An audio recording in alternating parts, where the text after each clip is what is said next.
नमस्ते प्रणाम।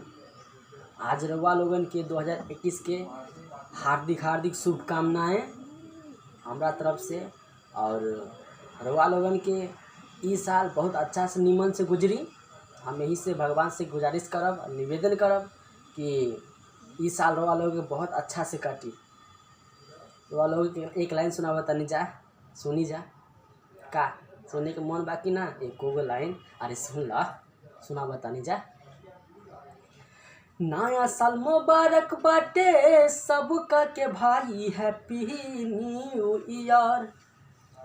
नया साल मुबारक बाटे सबका के भाई, हैप्पी न्यू ईयर।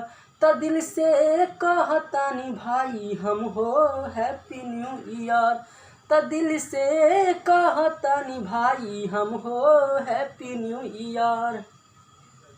जय हो भैया लोग।